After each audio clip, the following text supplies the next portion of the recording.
திருக்கோயில் குடமுழுக்கு நேரத்தை மாற்றக் கோரிய வழக்கை உச்சநீதிமன்றம் தள்ளுபடி செய்திருக்கிறது. இது குறித்த விவரங்களுடன் செய்தியாளர் சுசித்ரா இணைந்திருக்கிறார். சுசித்ரா, விவரங்களை பதிவு செய்யலாம்.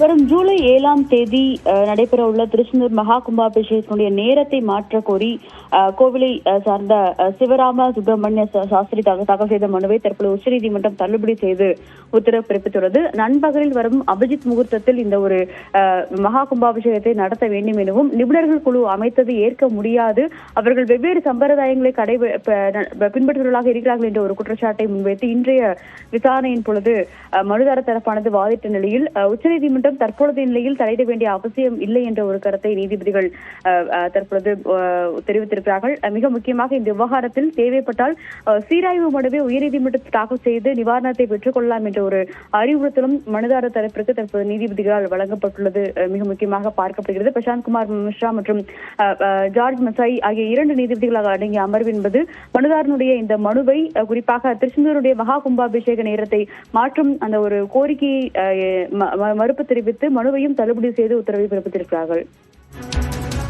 விவரங்களுக்கு நன்றி.